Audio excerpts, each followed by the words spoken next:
Voilà un petit bonus, les 9 stades de l'ego. Vous pouvez les retrouver dans le livre Les 5 actes de la vie. Je vais simplement vous lire ce que je vous ai partagé dans ce livre. Premier stade, c'est l'ego présocial, qui en quelque sorte correspond à l'ego du stade de l'enfance. Il n'y a pas vraiment d'ego à ce stade parce que l'enfant ne fait pas la différence entre lui et le monde extérieur. Vous avez la véritable apparition de l'ego au stade 2, ce qu'on appelle le stade impulsif, qui en quelque sorte est défini par une fonction de protection. Vous comprenez que vous êtes séparé du monde extérieur et on va simplement chercher à se protéger de celui-ci. On interprète comme bien ou comme mal les actions de notre entourage en faveur de nos besoins. Et ici, l'ego prend progressivement la place de nos parents qui, au fur et à mesure de notre croissance, s'occupent moins de notre survie. On peut dire que durant ce stade primitif de l'ego, la relation à soi elle est essentiellement axée sur le présent afin d'assurer notre sécurité physique à l'instant T. On a ensuite le stade 3, le stade autoprotecteur qui termine progressivement d'assurer cette fonction de protection qu'assuraient nos parents et notre environnement au début de notre vie. À ce stade, on a aussi intégré la norme extérieure au moyen des différentes punitions qu'on a eues et puis des récompenses qu'on a eues. Et tout ça, ça nous a appris à gérer nos émotions.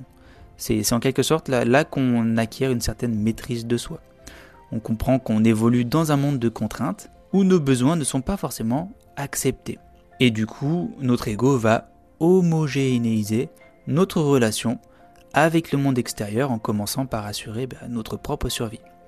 Le stade 4, celui du conformisme, représente le passage de la survie individuelle à l'acquisition d'un statut social pour, en quelque sorte, réussir et exister.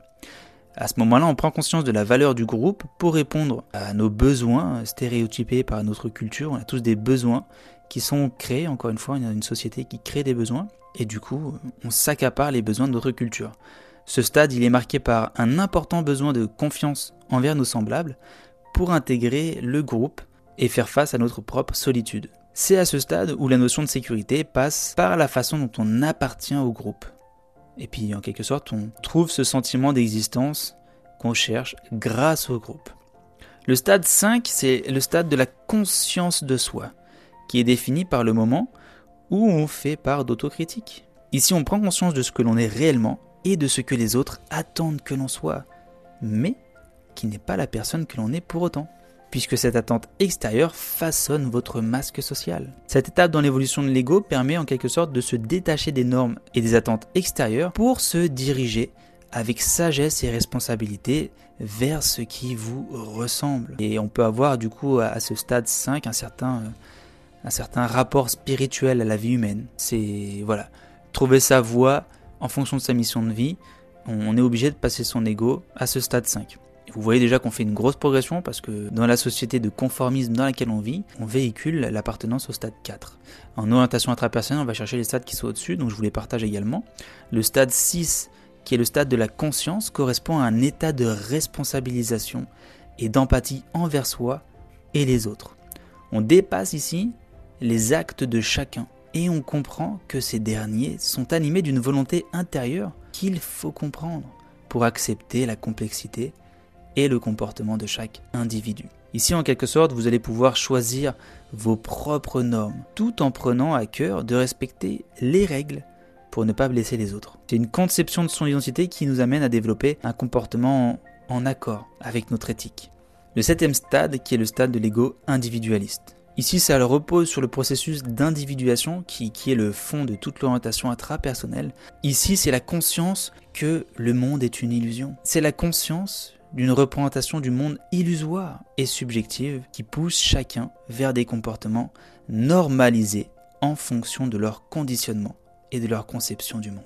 En quelque sorte, ici, on dépasse le masque social d'une personne qu'on croiserait, par exemple, dans notre entourage, pour voir en lui une identité complexe qui ne demande qu'à être comprise. Et déjà là, on fait avancer la société quand on passe à ce stade, parce que vous avez énormément de personnes qui se font des avis sur d'autres personnes, et au final, imaginons que vous et moi, on se voie en réalité, je pourrais me faire un avis sur qui vous êtes. Mais au final, si moi je ne sais pas qui je suis, comment je pourrais savoir qui vous êtes ? Et ça qui est incroyable aujourd'hui, C'est que les gens se font un avis sur des personnes qu'ils ont vues peut-être 2-3 heures dans leur vie, avec qui ils ont vraiment échangé, et ils se font un avis sur la personne comme ça. Comment tu peux savoir qui est la personne alors que toi-même tu ne te connais pas ? Et elle ne se connaît pas non plus, comment tu pourrais mieux la connaître qu'elle ? Donc voilà, c'est un stade déjà bien avancé quand on évolue vers soi-même. Le stade 8, qui est l'ego autonome, correspond à un degré d'acceptation de son identité qui nous permet de dépasser l'accomplissement social au profit d'un accomplissement personnel. Ce niveau de conscience accepte les différentes facettes de la vie, d'une personne ou d'une situation pour intégrer l'opposition, ce qui va nous permettre une plus grande tolérance, une liberté de penser, l'intégrité et une autoréalisation. Durant ce stade, il peut aussi y avoir un petit conflit à l'intérieur de soi entre nos besoins individuels et ce que l'on pense être notre devoir d'accomplissement. Parce que quelquefois vous avez une mission et puis vous dites « Ah, c'est pas en accord, c'est pas mes vrais besoins ». Donc voilà, on peut rencontrer un certain conflit intérieur. Par exemple ici, quand on développe vraiment un rapport spirituel à la vie, vous savez, des fois, il y en a qui vous disent « Ouais, ton ego, il faut que tu le tues ».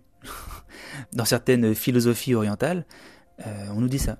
Il faut que tu tues ton ego pour te dévouer à ce que tu penses être le sens de ta vie.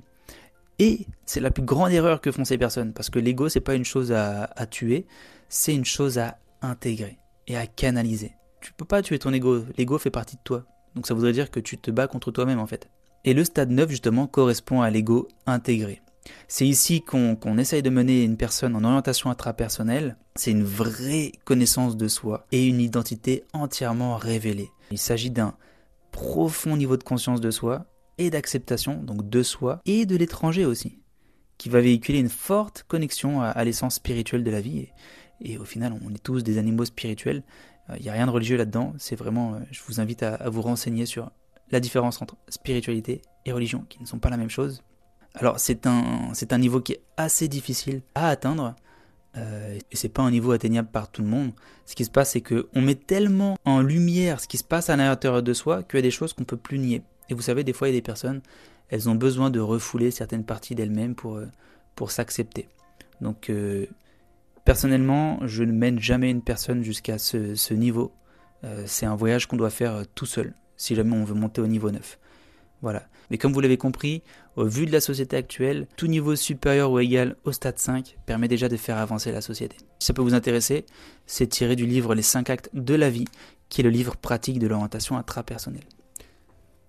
Et on passe tout de suite à la suite de la formation.